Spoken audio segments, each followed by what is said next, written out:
Good morning, students. Myself, Dr. Manjul Pratap Singh, AVSIT College of Pharmacy, Ghaziabad. Today, we will discuss about the subject Pharmaceutical Engineering, Unit 1, Flow of Fluid. The topic is flow of fluid. First of all, what are fluids? Fluids are a form of matter. Fluids क्या है? Fluids एक matter की form है. As we know, matters are the three types: solid, liquid, or gas. So today we will discuss about the liquid and gas. ठीक?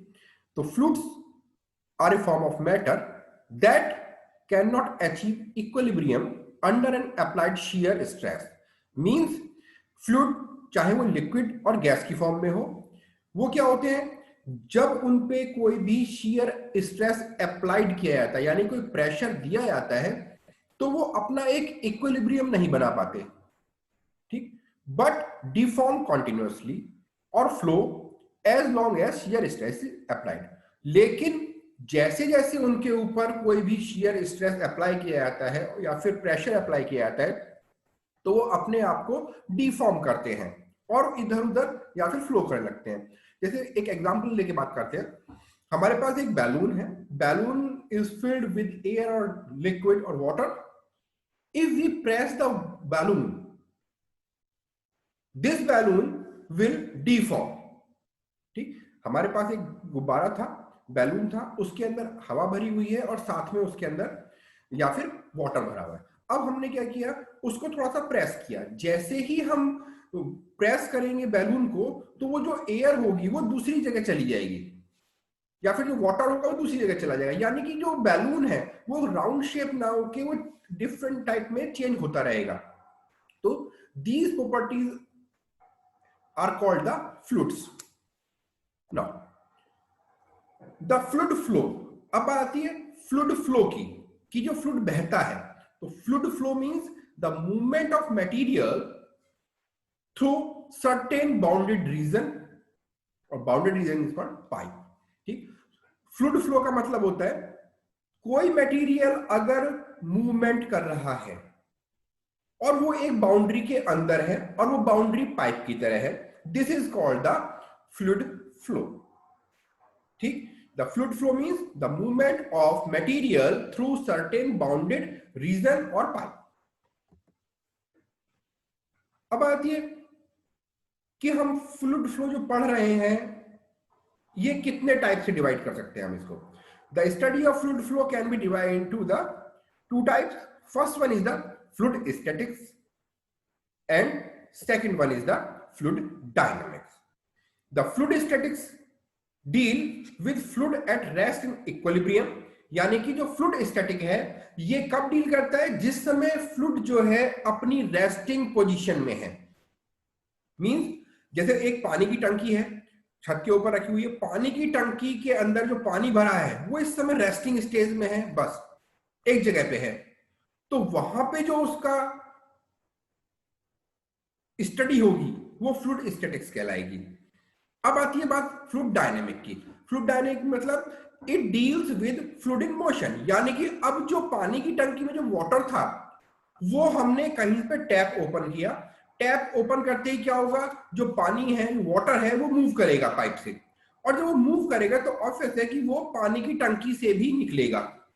तो वो जो motion होगा in between the pipe, this is study called the fluid dynamics. वो कहलाएगी fluid dynamic.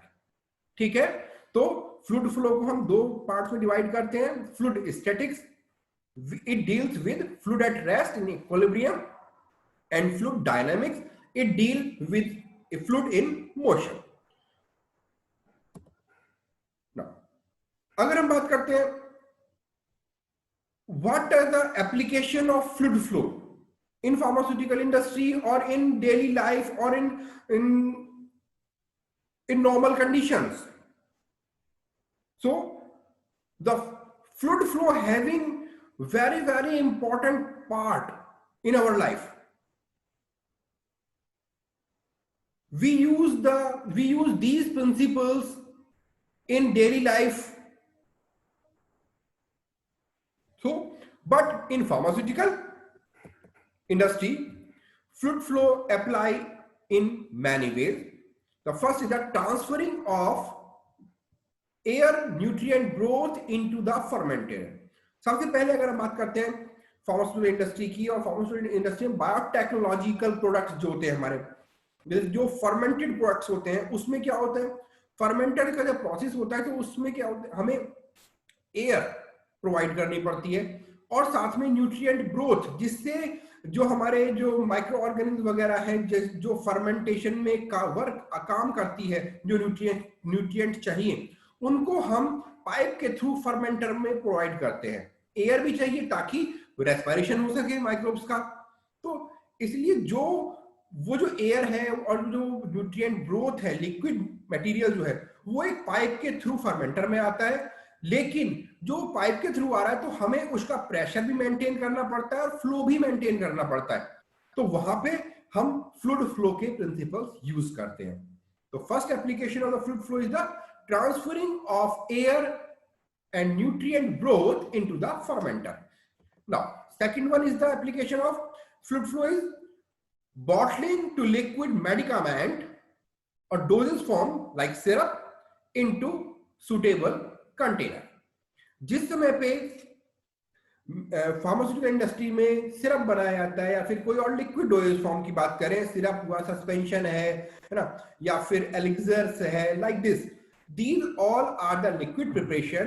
But when we filled these liquid material into the bottle, we use the principle of fluid flow. ठीक, तो जहां पे भी हमें liquid material को किसी कंटेनर में फिल करना है तो वहां पे हम फ्लूइड फ्लो के ही मैकेनिज्म यूज करते हैं। Now next one is the transporting of sterile air and sterile water in the production of parenteral. जैसा कि हम जानते हैं पेरेंटल प्रोडक्ट जो होते हैं वो लिक्विड डोजेज फॉर्म होती है, लेकिन पेरेंटल प्रोडक्ट सॉलिड भी होती है, जो हमें एक्सटेम्पोरेनियस प्रिपरेशन जो होती है हमारे, यानी कि जो पाउडर होता है उसको जस्ट डिसॉल्व किया जाता है वाटर फॉर इंजेक्शन में and use. But here we are talking about the large volume parenteral, small volume parenterals. तो जब पेरेंटल्स की फिलिंग की जाती है बॉटल्स में या एम्प्यूल्स में या फिर किसी और कंटेनर में, तो वहां पे हम फ्लूइड फ्लो के मैकेनिज्म ही यूज करते हैं। So the third one application of fluid flow is the it is used in the production of parenteral for transporting of the sterile air and sterile water. Now next one is the mixing of solid and liquid in case of suspension. As we know, suspension is a mixture of solid particles suspended in the liquid continuous phase. Okay, तो suspension में जिस समय पे हम solid liquid का mixture बनाते हैं, उस समय पे फ्लूइड फ्लो का मैकेनिज्म बहुत ही इंपॉर्टेंट होता है, क्योंकि जिस समय लिक्विड कितने अमाउंट में कितने फ्लो रेट से फ्लो करेगा, ये सब बहुत सी चीज ज्यादा मैटर करती हैं। लिक्विड की विस्कोसिटी क्या है ये भी मैटर करता है, सॉलिड की डेंसिटी क्या है वो मैटर करता है, लिक्विड की डेंसिटी क्या है ये मैटर करती है। तो बहुत सारी चीजें ऐसी होती हैं जो हम फ्लूइड फ्लो में पढ़ते हैं। ठीक, और कई बार होता है कि अब हम ये बात चल रही थी हमारी सस्पेंशन की, लेकिन अगर हम बात करते हैं सेमी सॉलिड प्रोडक्ट की, चाहे वो लोशन हो, लिनीमेंट हो, क्रीम हो, पेस्ट हो या फिर जेल हो, तो when we want to pack these semi solid dosage form in a suitable container, we use the fluid flow principles. So in pharmaceutical industry, the fluid flow is used in so many ways, in fermenter technologies, in liquid production, liquid dosage form production में, parenteral sterile products के production में, suspension के production में और semi solid production में, यानी कि packaging में बहुत इंपॉर्टेंट है। अब आगे बात करते हैं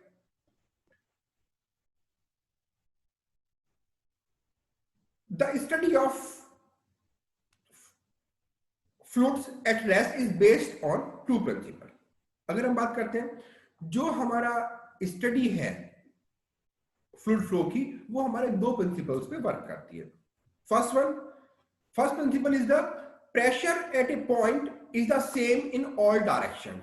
फर्स्ट प्रिंसिपल है कि जिस समय पे वाटर जो है एक जगह पे रुका हुआ है, जैसे हमने पहले एग्जांपल लिया था पानी की टंकी का, पानी की टंकी के अंदर पानी भरा हुआ है, वो रखी हुई है, ठीक। अब उसमें जो टंकी की वॉल्स पे प्रेशर होगा, सभी चारों तरफ, सभी दीवार पे कॉमन होगा। तो first principle is the pressure at a point is the same in all directions, and the second principle is the pressure is the same, pressure same होगा एट ऑल पॉइंट्स, सभी पॉइंट पे, in a given horizontal line in a continuous fluid. अब क्या, पानी की टंकी से पानी बह रहा है, एक पाइप के थ्रू दूसरी जगह पे जा रहा है, पाइप हॉरिजॉन्टल रखा हुआ है, तो जो प्रेशर होगा उस कंटिन्यूअस रनिंग फ्लूइड में, वो सब जगह पे एक ही होगा। क्लियर? तो दो हमारे यहां प्रिंसिपल्स थे। First one is the pressure at a point is the same in all directions, and second, pressure is the same at all points in a given horizontal line in a continuous fluid.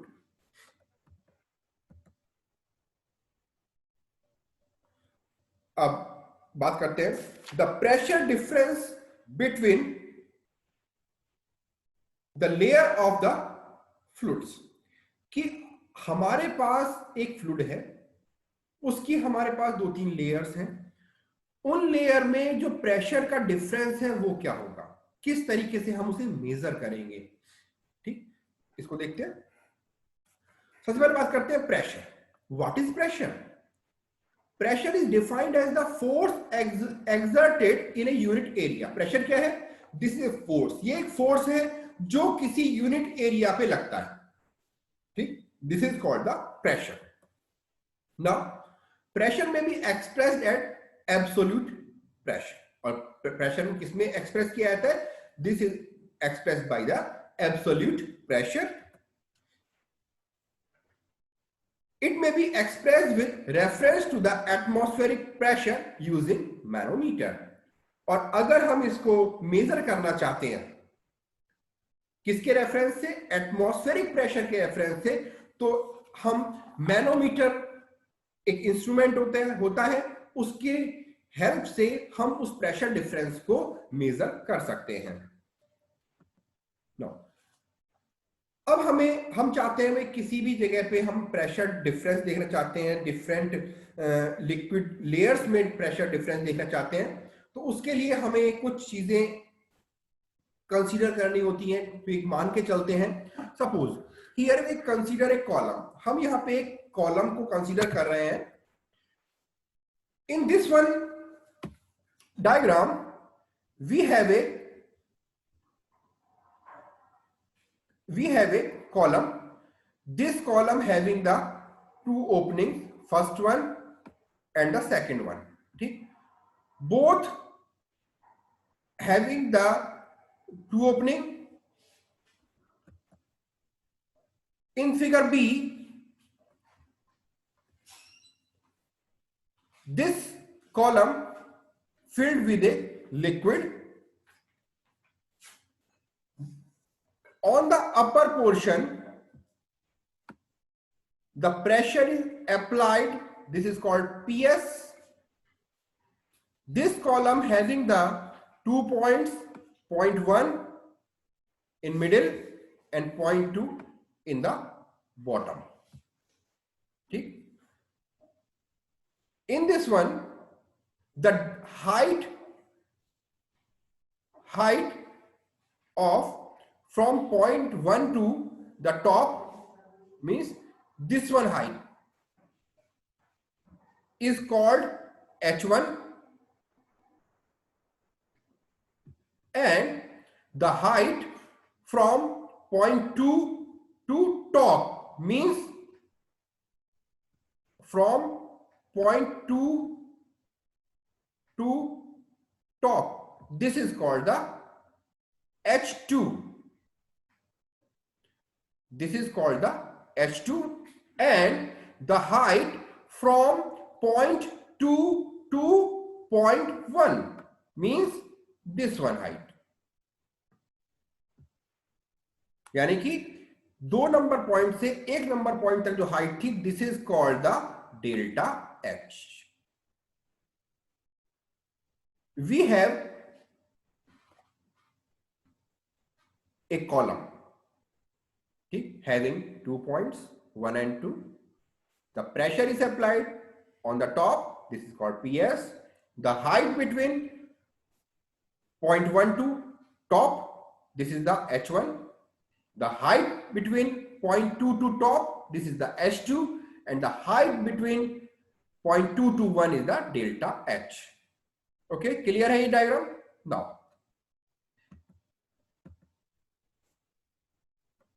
here, same. Consider a column having an opening, 2 opening, which are provided at the wall of the vessel at different height. जैसा कि हमने पहले बताया कि इस पे 2 opening है, opening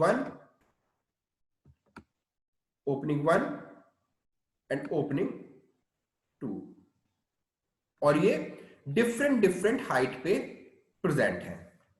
now the rate of flow through these opening are different. अब जो rate of flow है इन ओपनिंग से अलग अलग है, different, due to the pressure exerted at the different height.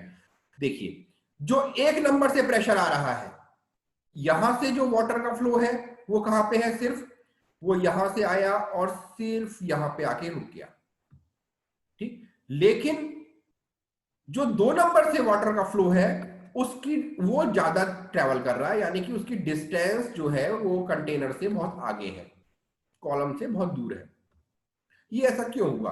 This is the due to the pressure exert at the different height.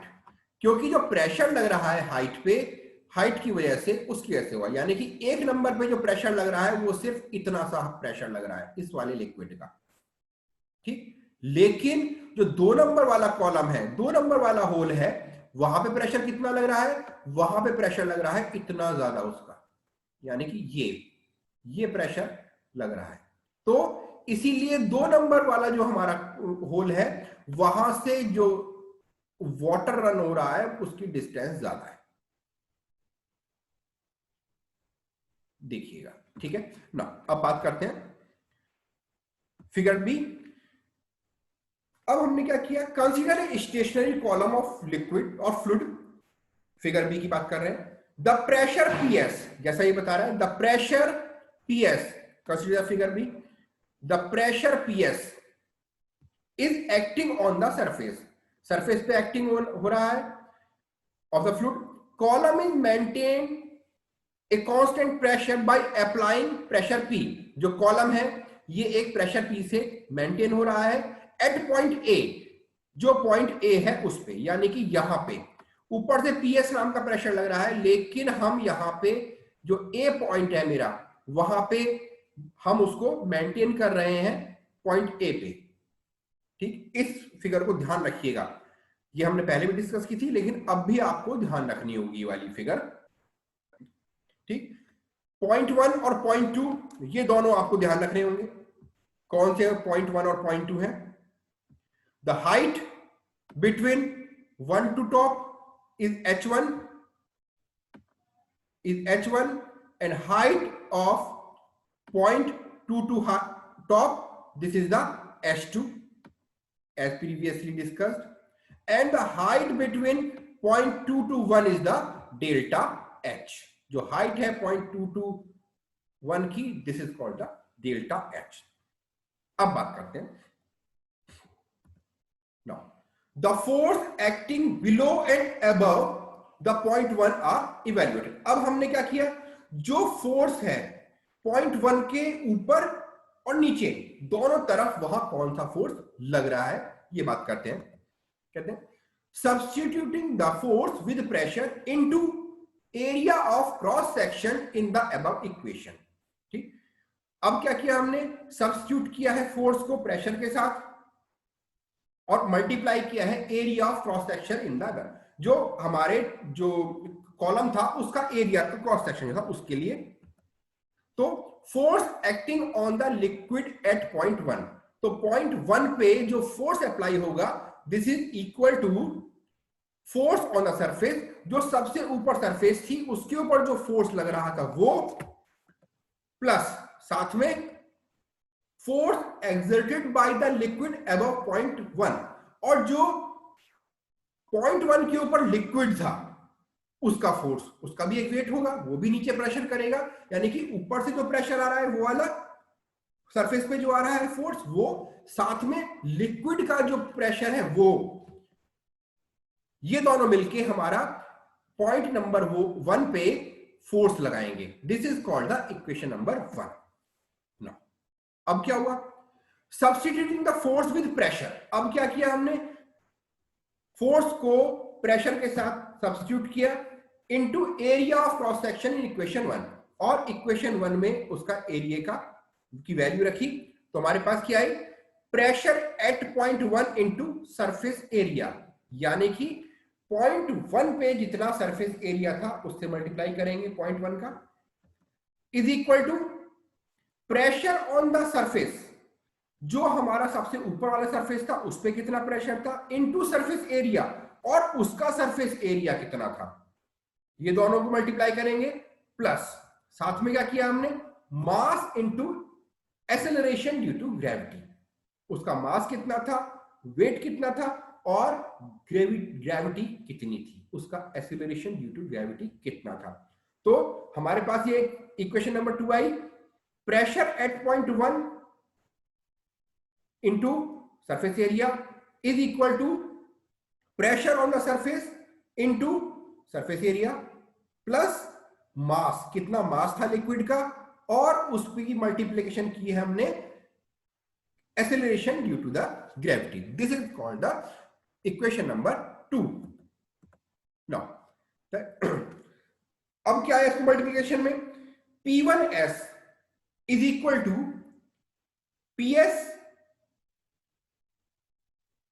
S plus volume into density into acceleration due to gravity, जो हमारे पे equation आई, जो अभी हमने पहले previous में देखी थी, ठीक उसकी बात कर रहे हैं, जो प्रेशर एट पॉइंट 1, यानी कि पॉइंट 1 क्या है, P1 सबसे ऊपर P1 था, इंटू एरिया, एरिया में सरफेस एरिया, सरफेस एरिया को हम डिनोट कर रहे हैं S से, कैपिटल S से, तो इक्वेशन बनी हमारी P1S is equal to,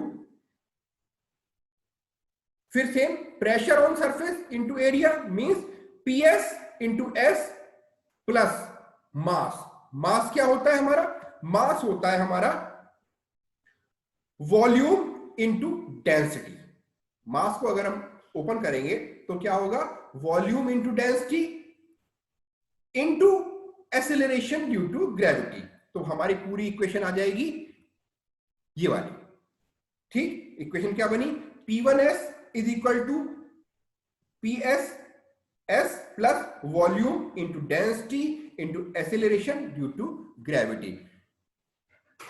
this is the equation number 2, ये मैथमेटिकल रिप्रेजेंटेशन है। नाउ अब इसको हम सिंप्लीफाई करते हैं, P2S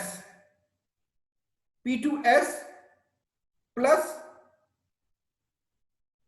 वॉल्यूम का मतलब क्या होता है, volume is the height into area, तो वॉल्यूम की जगह पे हमने रख दिया height into area into density into acceleration due to gravity, ठीक।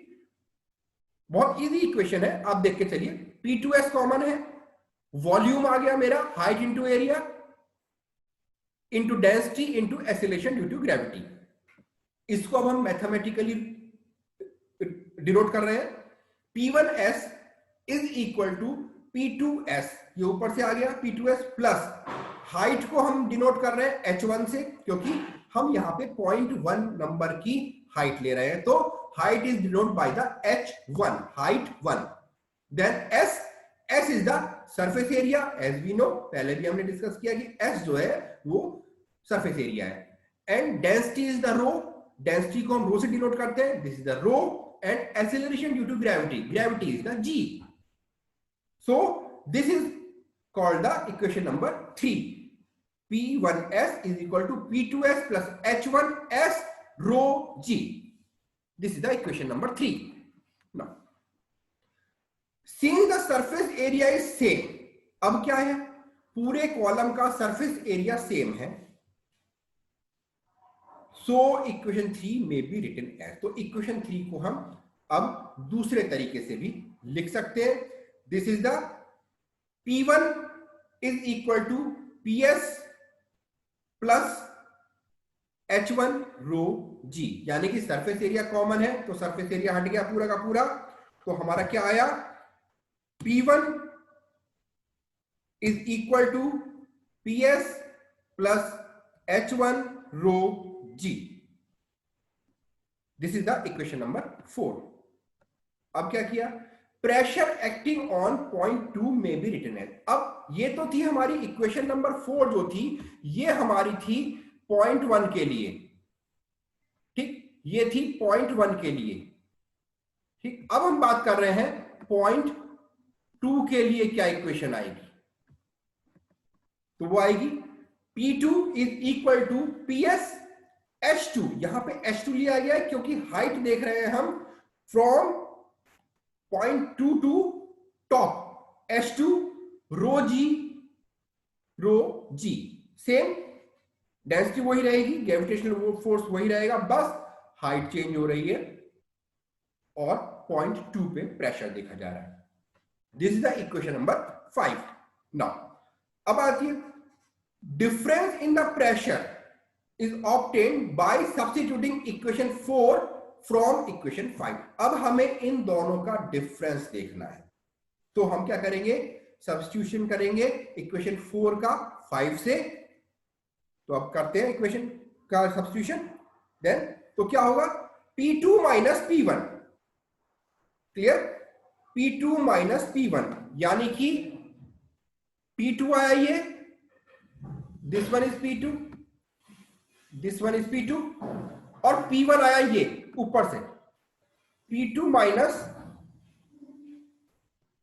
P1 is equal to PS plus H2 rho g. ये कहां से आया, दिस इज द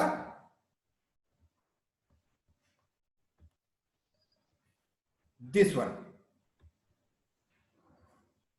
ये जो पोर्शन था इक्वेशन 5 का, ये हमारा आ गया यहां पे. ठीक है, अब आगे क्या है इसमें, PS plus H1 rho g, ये आ गया इक्वेशन नंबर 4 से. यहां से ये उठ के आ गया यहां पे. This is the this one. तो जब हमने इन दोनों का डिफरेंशिएशन किया तो हमारा आया P2 minus P1 is equal to PS plus H2 rho g minus PS plus H1 rho g. अब P2 माइनस P1, जो हमारा P2 माइनस P1 है, ये कहलाता है डेल्टा P. ये कहलाता है delta P is equal to H2 rho g minus H1 rho g. क्योंकि PS से इस PS से PS खत्म हो गया, माइनस ये प्लस ये नलीफाई हो गया, तो हमारे पास बचा H2 रो जी माइनस ये H2 rho g minus H1 rho g. ये दोनों चीज बची है हमारे पास. तो अब क्या आया, delta P is equal to, यहां पे हमने रो जी दोनों में है, तो रो जी यहां से ये वाला row ji, this one row G and this one rho g is the common, so the equation is delta P is equal to H2 minus H1 का whole rho g. तो H2 minus H1 को अब हमने क्या बोला, delta H. The final equation is the delta P is equal to delta H rho g. This is called the equation number 6. This is the pressure difference between layer of the liquid. So the pressure difference is directly proportional to the height difference. The overall conclusion of equation number 6 is as the height will increase, the pressure difference also increase. इसलिए जैसे जैसे हम height बढ़ाते जाएंगे pressure difference बढ़ता चला जाएगा. This is the basic equation of the pressure difference. Okay, now अब आता है what are the application of this pressure difference equation. इस प्रेशर डिफरेंस इक्वेशन की एप्लीकेशन हम कैसे करते हैं, किस तरह यूजफुल है. कहते हैं the principle the fluid statics is employed in the working of manometer. जिस समय हम मैनोमीटर को यूज करते हैं उस समय प्रेशर डिफरेंस की इक्वेशन ही यूज की जाती है. तो जब भी हम फ्लूइड स्टैटिक्स के बारे में बात करेंगे और मैनोमीटर के बारे में बात करेंगे तो प्रेशर डिफरेंस की इक्वेशन का नाम जरूर आएगा. बिना उसके हम कोई भी इक्वेशन सॉल्व नहीं कर सकते, कोई क्वेश्चन सॉल्व नहीं कर सकते. Now second, it is also applied for the quantification of fluid flow as the Bernoulli's theorem. जो हमारी बर्नौलीज थ्योरम होती है उसके अंदर भी फ्लूइड फ्लो के प्रिंसिपल्स यूज होते हैं और मेनली प्रेशर डिफरेंस जो आता है लेयर के बीच में वो यूज होती है. तो जो प्रेशर डिफरेंस बिटवीन लेयर है वो हमारा दो तरीके से यूज हो रहा है. सबसे पहले तो मैनोमीटर्स में और दूसरा बर्नौली थ्योरम में. तो आज करेंगे हम लोग, बस आज के उसमें इतना ही करेंगे. अगर किसी को कुछ चीज पूछनी है या कुछ चीज नहीं समझ में आई तो वो क्वेश्चन कर सकता है. Any question?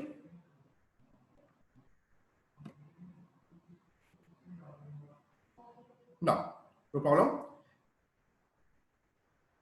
अब आज इतना ही करते हैं. In next video lecture we will discuss about the manometers, type of manometers, application of manometers, all these things. Okay, good day, bye.